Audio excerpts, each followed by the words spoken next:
This is the roots, the beginning of all the human hair industry, as well as where hair made in India was started. We're going to take you on a journey from the factories to the manufacturers to the middlemen to the temples, all the way to the remote regions of the South, and show you exactly where your hair extensions are actually coming from. Now, we've taken this journey multiple times over 10 years, and we've finally gotten everything together to bring this content live and direct to you to have full transparency and to understand where you're shopping and what you're doing when it comes to hair extensions.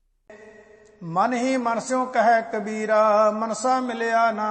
picking up some beautiful brown hair from our North Indian supply chain, now we are headed to the airport to the bottom of the country, Chennai, where the world's best hair extensions come from. Right here is where we have hair in different groups. We're sorting everything out.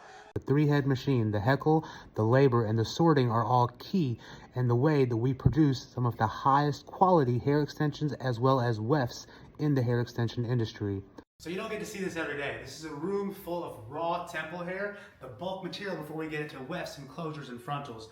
All this hair behind me in this room right here will be sold, packaged, and shipped out within this couple weeks. Right, we have over 1,000 kilograms of different hair extensions in here, all from different temples, different regions, different areas, different textures, different colors, all waiting to be wefted and processed and washed and cleaned to be made perfectly for your hair and your head out there in the States and Europe, anywhere else. We're gonna see the pilgrimage, we're gonna see the hair removal, we're gonna see all the temples, and the biggest reason behind why hair made in India and India are the pinnacle and the top of the hair industry. Devotees tonsure and shave their head as an act of humility, gratitude, and surrender.